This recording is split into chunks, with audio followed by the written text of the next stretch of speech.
Welcome to the Story of Her podcast, where real women share real stories, the messy and the magical, from quiet moments to big breakthroughs and the challenges no one else sees. Life is hard, but when we share our stories, we find each other and we find strength, connection, and a little laughter along the way. Every woman has a story worth sharing. What's your story? This episode contains discussions of sexual abuse and trauma, which may be distressing or triggering for some listeners. Please take care of yourself. And if you or someone you know needs support, you can call 1-800-656-HOPE. That's 1-800-656-4673. This hotline can provide emotional support, advice, and crisis intervention. Welcome, Stephanie Essary. I'm so excited to have you as my co-host for today. So to start us out, tell us a little bit about who you are and what's important to you. Okay, who I am. I'm still at 54. I'm still figuring that out exactly. Right.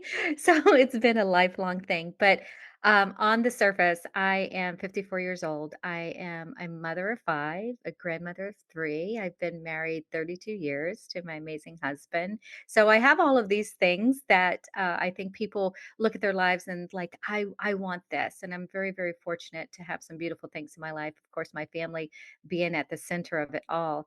And as far as professionally, I've been in the real estate industry for about 26 years as a real estate agent more often than not. And I've also done various things throughout there, even worked in a construction company for several years with my brother, which construction is not for the light of heart. It's a very difficult field to be in. And that was kind of my breaking point a couple of years ago was really trying to stay afloat in that industry, and it cost me my health, both mentally and physically, I think, as well as really being financially devastating.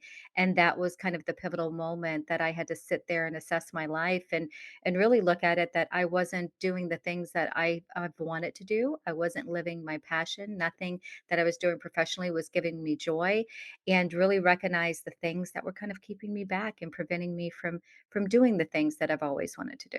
Do you think there was an aha moment? There was a one day, or was it a gradual decision to say, this isn't for me anymore? I think the realization was gradual. I started really thinking about how at the end of the day I was just exhausted mentally and physically, and I was just so unhappy. I was crying every day, and that's not something you like bringing home to your family. Having dealt with mental health issues my entire life, it was something that just really created this huge impact, negative impact on my life and my family. And so that was kind of happening, but I have to say it was when I started experiencing some health issues. I would have these rashes covering my body that would make my legs swell two, three times their size. And we were trying to figure out what was going on. I knew I had autoimmune issues. We weren't really, there were no definitive diagnoses at that point. And so we started navigating that, and high blood pressure came. I started having some gut issues like severe diverticulitis infections. Like, these were serious health issues that started to occur. And I think when I sat down finally with an amazing doctor, and she's like, "Steph, your body's telling you something. You have to be willing to listen to it. You're really trying to do too much. Why are you doing these things? Is it worth your health? Is it worth your life?" And I was, eventually diagnosed with rheumatoid arthritis, and they think possible lupus. So those are some really serious health issues. And then itself, so much my doctor believed was tied to my own mental health and the trauma that I had been carrying all these years. That carry trauma long enough, it manifests itself physically. And so I was kind of forced to stop.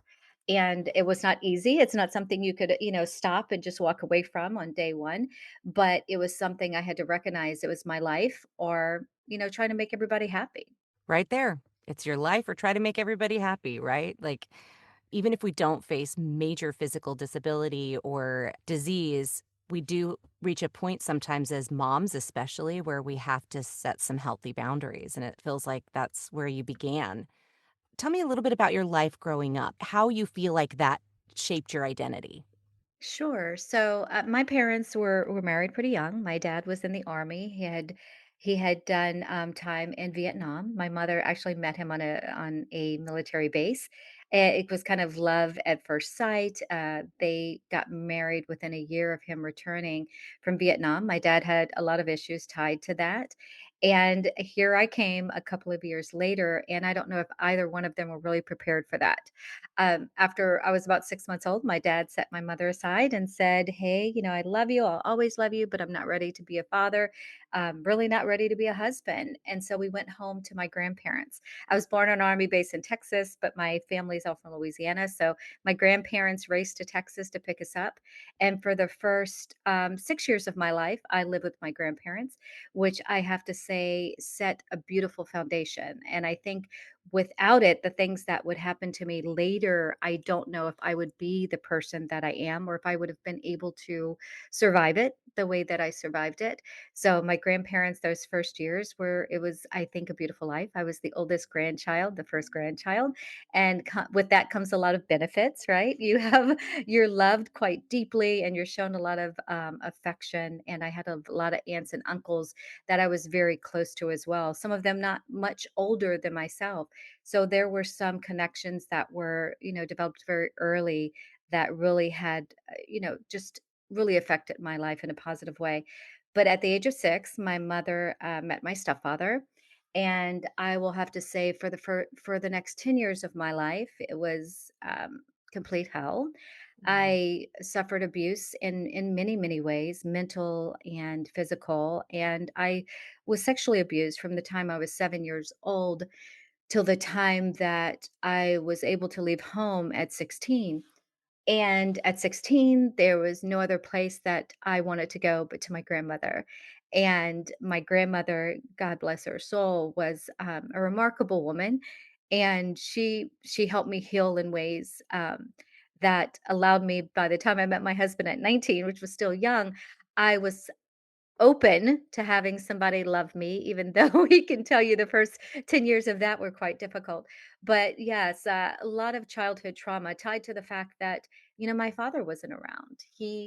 I saw him twice by the time I was 4 and didn't get in contact with him again until I was 13. Again, it was only over the phone and didn't physically see him until I was 19. So there was a lot of obviously issues with parents. My father was not physically there, my mother was not emotionally there, and my stepfather, caused extreme pain to my life, something that I continue to carry with me and probably will to the day I leave this earth. But I've learned, obviously, how to deal with it in a much better way than I did when I was younger. Wow. That my heart hurts for what you had to go through, but seeing our audience can't see the serenity on your face, like, you've clearly come to a place where you could heal from that, and it sounds like your grandmother was pretty instrumental in that, not only in Oh, setting the yeah. foundation when you were very young, setting a foundation for success. I'm guessing instilling some confidence and some strength in you, that then you were able to come back to her 10 years later, and she was able to help you heal. I realized that the space between so much happened to me and I healed is just novels, right? Like, there's so much. Yes. We could probably spend all day dissecting that, and I'm sure you have spent years dissecting that. What do you feel like most helped you in your early healing? You said at 16 your grandma was able to help you start healing. Can you put your finger on anything specific that she was able to help you with? Uh, just kind of acknowledging that, for one, I wasn't ready to talk about a lot of things, and she did not force me to. When I came home, my grandfather was a huge part of my life too, but he had passed when I was 14, and I had not seen him since a year before that. So that was very difficult, and both he and her instilled in me, or they tried. They told me I was beautiful and I was smart and I was all of these things, that my parents didn't do. So I was very grateful for them. But when I came home to my grandmother and my aunts and uncles, they did not force me to speak. They gave me space, which I needed space, and I was never really given space. being in an abusive home, there's always someone there that's controlling, always kind of on top of you, forcing you to, whether it's to do things you don't want to do or to make you feel like you don't breathe, can't breathe. And so, they allowed that space to give me time to breathe.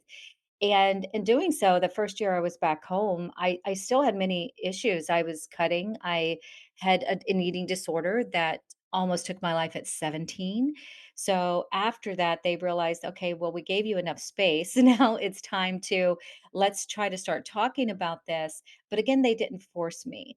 And I had an aunt, and I say I had because she passed about 6 years ago, and she was an incredible person in my life. And she was only 13 years older than me, so she was like my big sister.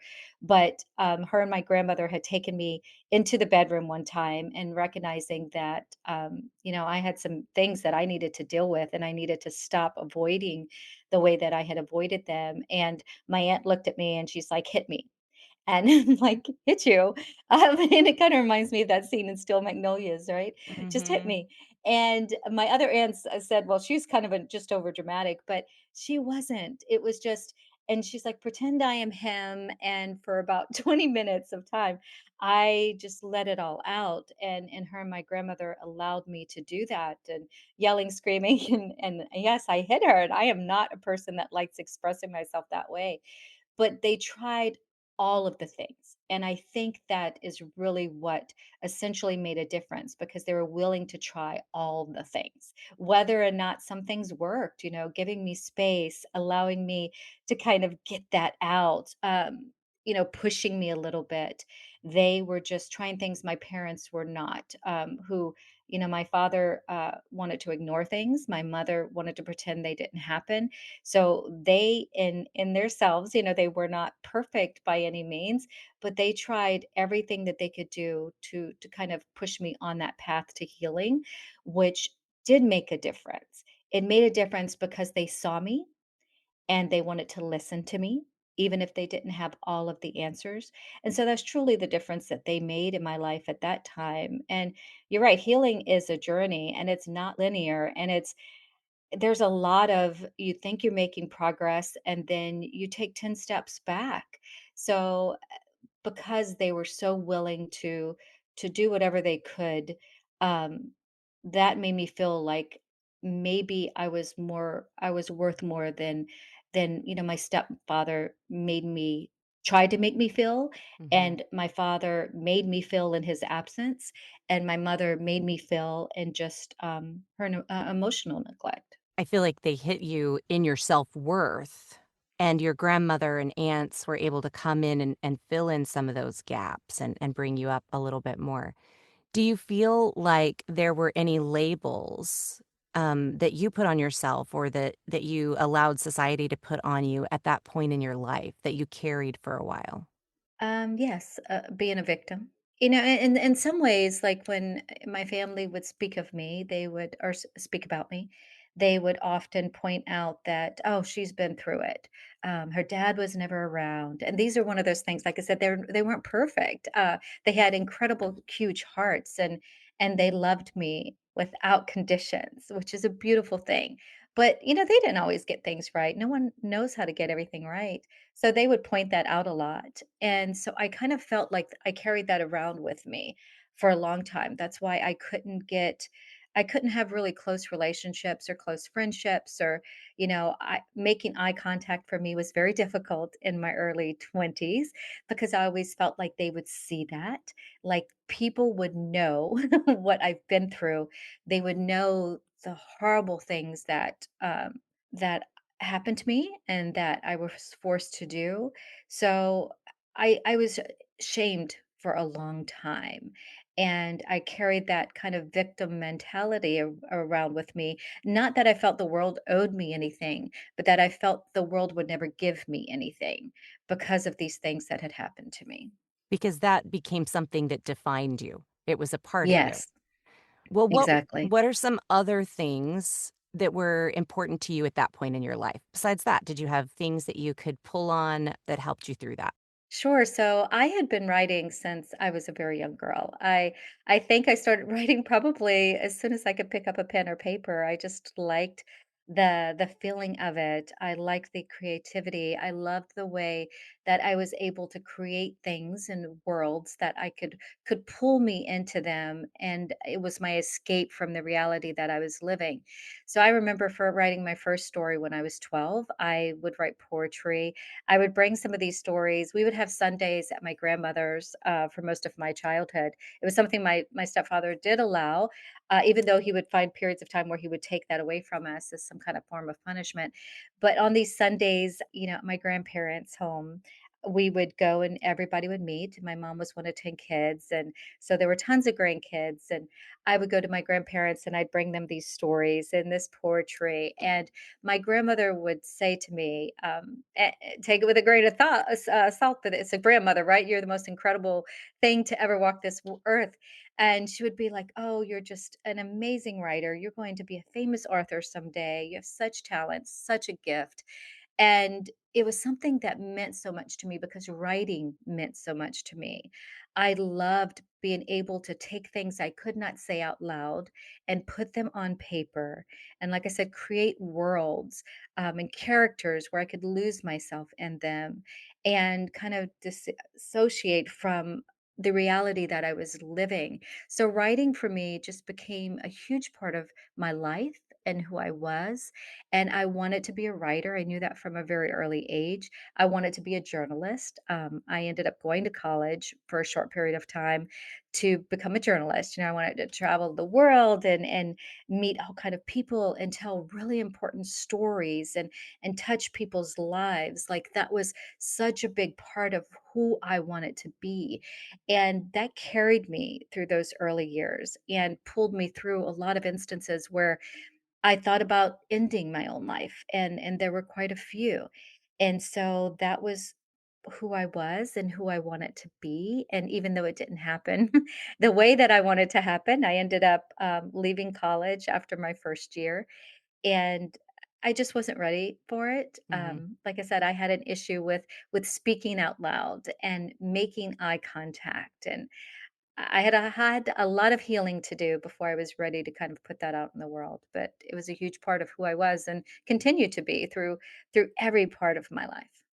I think one of the things that we face as women is that struggle to find our voice, regardless of what kinds of trauma or experiences we go through. We have to. It's a journey to finding that place where we feel like we can speak up. And it just sounds like college wasn't the right fit for you at that point, right? But you didn't begin writing professionally anyway, even when you left college, right? You didn't begin writing professionally until recently? Yes, yes. So, I mean, I've always written, whether it be in novels, you're kind of expressing what's going on with me, or creating stories. And I have like fully realized novels and stories I wrote for my children and poetry. Gosh, I probably have 1,000 poems, but I continue to do it, but I never had the confidence to do it. Yes, my grandmother told me I was gifted, and and yes, my aunts and uncles kind of supported that. My husband felt the same way. And I had that, but I did not have the confidence in myself. There was still that voice in my head, whether it was my father or my mother or my stepfather, that was telling me I wasn't good enough, that nobody cared about what I was writing. Nobody wanted to read it. But somewhere along the way, I recognized those weren't the voices I was hearing anymore. It was my own. Wow. Theirs had faded and mine had taken over and was louder and had more power than theirs ever did. And it took a long time to recognize that. It took me many years. I'm 54, and this is just, I would say, last year that I really started to recognize that's not their voices. I don't hear their voices anymore. I hear mine. And I was drowning out all of the beautiful things that were said to me by the way that I was speaking to myself years after, the other voices had faded. That is profound. This idea that the negative things that we hear in our head eventually belong to us. But it isn't until we can recognize that we can begin to change that narrative for ourselves. That's Yes. powerful. Do you feel like over the years you said there were many years that you put away the things that you wanted to do. Do you feel like there's a sense that maybe you lost who you were for a while, or was that always there and just suppressed? I think I lost who I was for a while because I felt like if I was successful doing A, B, C, D, then I would be worthy of doing this, right? So I found something, my husband went to college. We made that decision because we married early, had our first two children early, that it was one of us. And he had a degree in engineering. So of course, let's focus on him. And so he went to college. I fell into real estate, found success in real estate, and was able to check off a lot of things on my list that yes, I'm successful here, but just still didn't have confidence. And then I fell into motherhood. We have 5 kids. Two my children are biological, three that we adopted. And I kind of buried myself in motherhood too. And it's been a beautiful, an amazing journey. My children have given me love and taught me love more than I had ever known. And I'm grateful that I did. But I was so focused on being the parent that I did not have, so focused on creating the life that I did not have, that I lost myself in the process because I believed that all that it mattered, and most moms feel like this, that mattered was my children's happiness. And sometimes we sacrifice our own to give our children that. And it's hard because we feel guilty if we want something for ourselves. We feel guilty if we're like, okay, there's something more. And that does not mean that I wanted to give my children less. It means that I should have carved out something for myself along the way because I was willing to sacrifice everything that I had and all that I was to be able to give them the kind of life that I myself didn't have. Now that I have adult children, what's been amazing is I've gone through this journey of wanting to, publish at a late age. My older children are like my biggest cheerleaders. Mhm. All of my kids are, and it's incredible to see, and I recognize that all they wanted all along was not necessarily the best clothes or vacations or, I was there telling them I love them every day, and I know they wanted that, but they wanted to see a mother that loved herself. And here I was teaching them to be good human beings, teaching them that they were capable of all things, big or small. But what they saw too was that mama didn't love herself. And to me, that is the biggest regret of my life is that I did not carve out some time to figure that out and to do that because as beautiful as the life that I built for them, that is a part of their life is seeing that no matter how much I told them that they were capable of great things or that they were beautiful beyond imagine, I was looking in the mirror and telling myself that I was just horrific or that I wasn't worthy. And I may have not said these things out loud, but I think on a day to day basis, you do things sometimes that children pick up on. I mean, they're very smart, And I think that was probably how, I did lose myself because I was so focused on creating a life that I did not have for my children that I lost sight of who I was and the things that truly I could pour back into myself.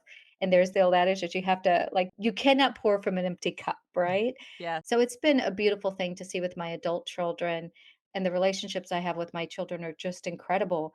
But to recognize, mama, you deserve this. We are so happy for you. This is what you're meant to do. And reinforces one that I did something right as a mother, but also two that they wanted that for me as much as I wanted it for them. I think that it is really easy to lose ourselves in motherhood, no matter how many children you have. It can be very easy to lose ourselves in that role and that identity, and it's easier maybe to just put that role on and be like, "Well, I can't do that because I'm a mother. I can't take this time for myself because I have my kids." But instead of facing the things that we need to face, it's easier to push it aside in favor of focusing on this one thing. And it's not a bad thing. I mean, I'm the first to advocate for being a mother and Yeah. loving my children, for people that it's right for, right? It's not everybody's life choice, but it's a beautiful one. Was there a day when you woke up and went, "I want more for myself," or did that happen more gradually? It's something that I've always felt that I wanted more, and you feel guilty because you have this big, beautiful life. No matter the trauma that I had faced when I was younger, I found someone that truly loves me and has spent 32 years pouring that love into me. never giving up on me, telling me every day he thinks I'm beautiful and special and all of these amazing things. I have 5 incredible children. So I was really, really blessed. Truly, I was able to get these things that I maybe didn't feel I deserved. And so I wanted these things, but I was scared to voice them. I felt like I couldn't voice them. And maybe, like I said, that negative voice in my head was telling me I didn't deserve it, that I'm lucky I got this, you know? But I reached a point with the end of that construction business that it almost took my life. And that's not, that's not exaggerating in any way. And I recognized, hey, I'm 50 at the time, 52 years old. And I've spent the last couple of years of my life pouring into this business that, wasn't something that uh, I told myself I wanted it for various reasons, but it's not what my heart's goal was. It wasn't what it didn't make me feel fulfilled, it didn't give me joy, and it was costing me so much in the process, and so I'm like, "There has to be more." And then my grandchildren were born, and my grandchildren are almost 4, and almost there's 2 that are almost 2, and with them, I started to think a lot about legacy and what that means. I had spent my children's lives breaking cycles, and but they unfortunately carry I say that, my parents left really deep wounds on me, and those wounds left scratches on my children. And I wanted my grandchildren to have a much different life. I wanted them to see that even though I came from this, I created this. And I wanted to show them what strength looked like, that even you can kind of experience the deepest, despair and horrific situations, but you can still rise up and you can still create something beautiful. So my grandchildren have served as inspiration for me because of the legacy I want to leave behind for them and what their children's lives may look like because I was willing to put in the work. And so they were my driving force. I will tell you that. I created a book series for them because of it too. And there was just something so beautiful about the love that they give you, right? You're removed from, as a grandparent, you're removed from the everyday stress of getting it right. And then you have these little beings that look at you like you are the most incredible person to ever walk the face of the earth. It made me feel like I had a clean slate. I had a clean slate again, and that what they're gonna remember of my life can ultimately be kind of the beginning, and I felt like I was at a point that I could create something else beautiful, and that's really what happened is that I had them, and all of a sudden, I was like, "You know what? I'm gonna show them something beautiful," and that was really when I started thinking about what can I do now to make these things happen. Sometimes we look at roles and labels as things that hold us back, but it was stepping into that role of grandmother because you had a grandmother who modeled for you how to be a good Yes. grandmother. It's like it's like you felt confidence in that because you knew how to do that. You knew how that relationship was supposed to look and how it could bless lives, right? And while you filled the role of mother so beautifully, it wasn't until you could step into that role of grandmother. Those transitions in our life are something that do change us drastically. Are there any other transitions that you can think of? I mean, stepping into motherhood and then stepping into grandmotherhood, but what else? So we ended up, my husband's job changed. His company was bought out by a bigger company, and they bought a smaller company in the San Diego area. So we ended up having to move, which was very difficult to me. I will tell you that I can adapt very easily. And my childhood taught me that to be able to adapt to anything, but I absolutely hate change, hate change. And so that was a big change for us, is being further away from my children, my older children, and then moving to a place that I had never been. But there was something very healing about it too. Having this space away for one, from the business that I was trying to close up, but also, having this place in San Diego is just an incredibly beautiful place where I could spend some time on just giving myself peace and some healing. And I have walked beaches and sat on the edge of cliffs and done things that I, hadn't done in a long time. And nature in itself has always been it's been healing for me. I love the outdoors. And this place, for whatever reason, just kind of breathed new life into me. And this, it happened in a time that I needed it the most. So I think it was a combination of those things, but it was in walking the beaches with my toes in the sand and listening to the waves and just reflecting that gave me the space and the time to really think about the things that I still wanted, the things that had passed, and how I wanted my life to look like moving forward. So, yeah, this place served a big, it was a big piece of the puzzle that I did not recognize that I needed, but ultimately was the one thing that I needed maybe the most. Do you feel like our identity is ever set, or is it something that we choose as we grow? I don't think it's said. And I think that for one, anybody that's been through trauma, I think for a long time we believe that it is. Mhm, That, I felt like I had this mark on my head that everybody would know that I was an easy victim, I was an easy target. They would know that I wasn't strong, that I was weak. And of course, those things were lies. Others told us, and of course, we end up telling ourselves through the years. But we are so much more than that. And I was able to change it. And here I am at 54. I have more confidence. I'm able to speak to people at length and stand in front of crowds and do all of these things. And that's something that I was not capable of doing when I was a young woman in my 20s, maybe even as old as in my 30s. Like, I was so unconfident, but also felt that I was never going to be more than what my childhood taught me I was. mhm. And so I believed that lie for such a long time. And then I reached a point that I was recognizing I can be whatever I want to be. I'm telling my kids they can be whatever they want to be. Why can't I? And so I was able to change my mindset with that. And I don't know a clear cut moment that that happened. I don't know exactly if I said one thing to myself that turned off that switch. I think it happened gradually over time. But yes, absolutely, you can change your identity. I think the biggest thing is just being very realistic with yourself, very honest with yourself about the things that you want, the things that you don't want in your life, and be able to make those changes to allow the good things in and to push the bad things out. I wanna talk a little bit about your books. You've got several books. So I noticed you have some books that you wrote for your grandchildren, and that series looks really fun. How many books are in that? And talk about that a little bit. Let's start with the fun. Sure. So, being here, obviously, far away from my grandkids in Texas, we depended on video calls a lot. And they're quite young, but we would still get on the video calls daily. We have calls with them daily or calls daily. And we're singing and we're telling little stories or we're just chatting, and I needed it, I think, as much as they did. And so I created this series called Leela and Papa's Grand Adventures, and Leela is myself, that's my grandmother name, and my husband's Papa.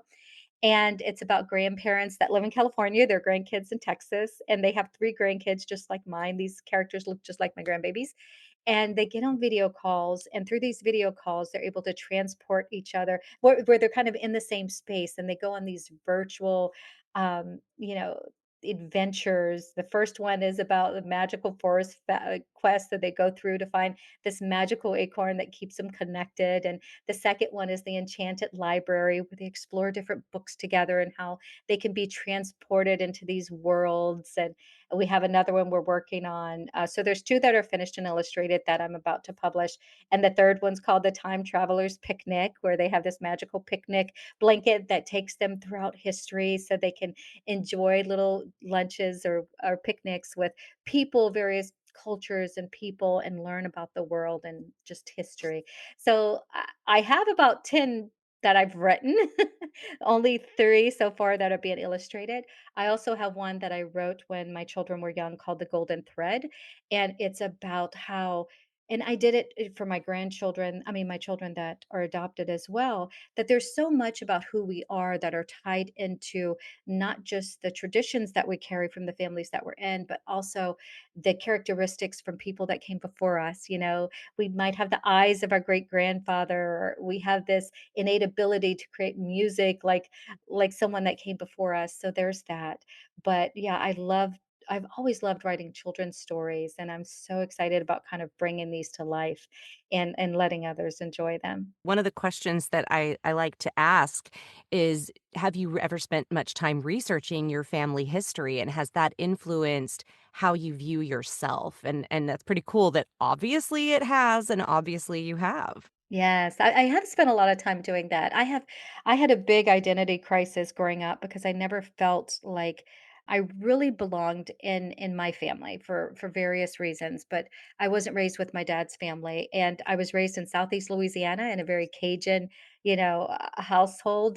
My grandparents were Cajun and Creole French, and so that's a very different culture, and I felt very much a part of that, don't get me wrong, but I felt because I didn't look like them and there was things about myself that were a little different, I always wondered if I was like, my dad's family. So I ultimately was connected with them again, but I, did research. They have very Irish and all of that. And so there was things that I felt that were tied to kind of nature versus nurture.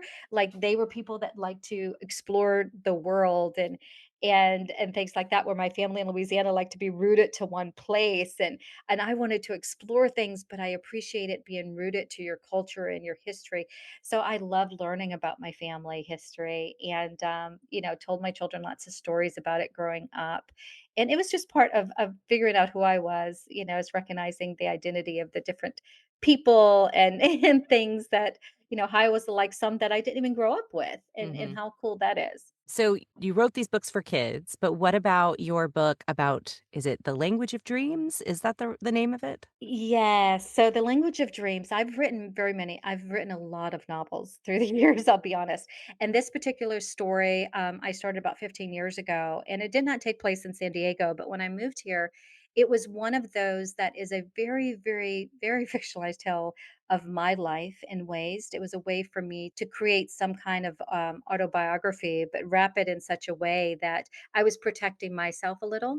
So Mhm. I took this book, took the characters, kind of dusted them off, placed them in San Diego, so created this new life for them, and the book itself has taken on a new life, and it's an incredibly beautiful novel. Right now, it's with my developmental editor, which is kind of a painful process as it is, where we're going through, some final revisions, and the story is changing somewhat.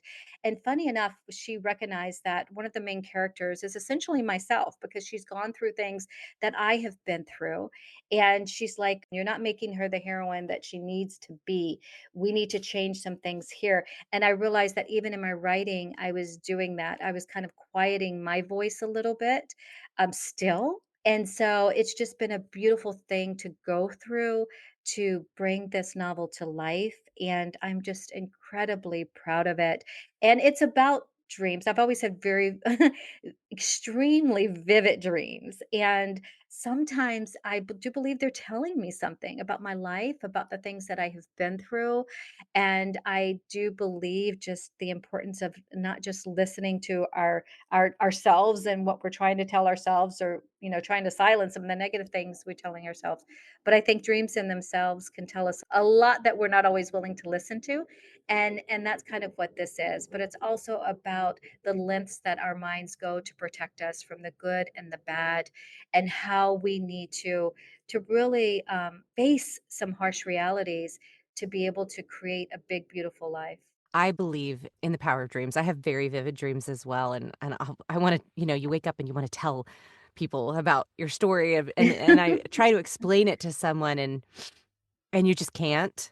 They didn't experience it, and sometimes I have to remind myself that was for me, like I needed that dream for me. But a lot of times as authors, and I'm not an author, but I do know a lot of them, it seems like authors put themselves and parts of their identity into characters, but not their whole identity, but parts of their identity Yes. into characters.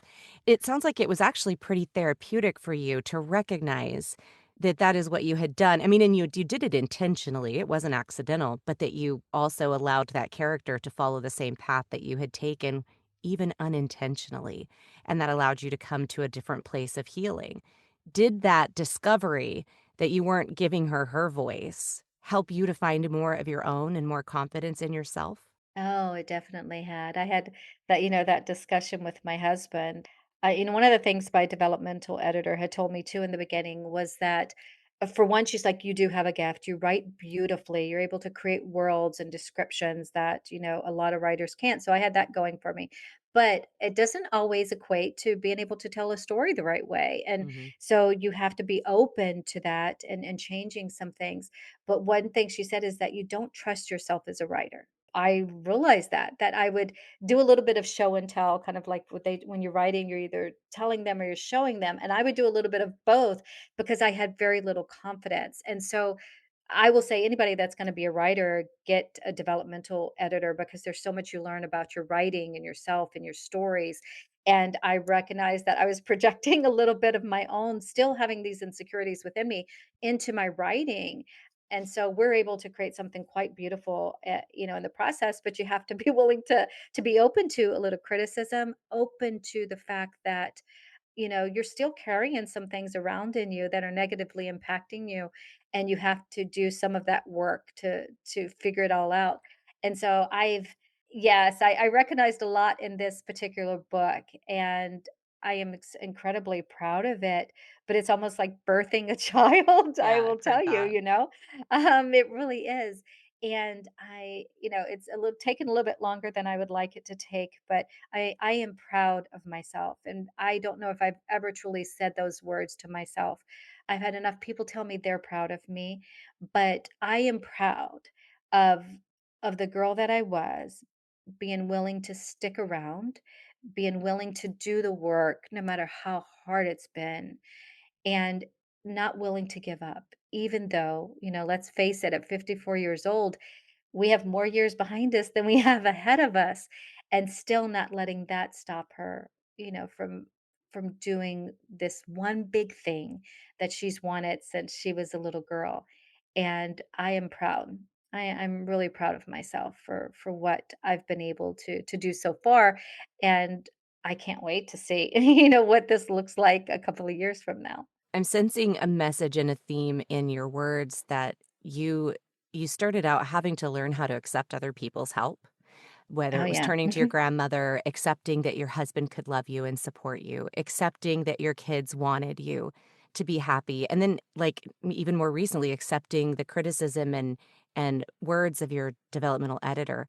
But the most important thing that you learned was to trust yourself at the end of the day, and that you have wisdom and strength, and that, yes, it's great to let all these other people help you, but that you could also do it for yourself, and that you have been doing it all along. Yes, yes. That is quite powerful when you kind of lay it out like that. Is Most people that have been through trauma, we have huge trust issues, Mhm. and we rely on ourselves so heavily because we've never felt like we could rely on others. Even though I've had many people that have stepped up for me and that have been there for me, it's still very hard to trust. And I would rather do it all myself most times than run the risk of somebody hurting me. So it was a big step to hand things over to someone else and give them this authority to tell me, what I'm doing right and wrong. I would have never ever done that even in my early 40s, I think. So Mhm. yeah, I think it's no matter how old you get, there's still room. There's still room to grow. There's still room to heal. There's still room to create beautiful things, and whether that's memories or, lives or whatever it is, that trauma doesn't define you, your past doesn't define you, and ultimately you can choose that path forward even if you've been trudging along on the same worn road for the last 40, 50 years. You can still change trajectories and lead you somewhere else that you're truly meant to be. That is truly beautiful wisdom, and I was literally just about to ask you, what is your best advice for women seeking to know themselves better or to find their own voice or worth in the world?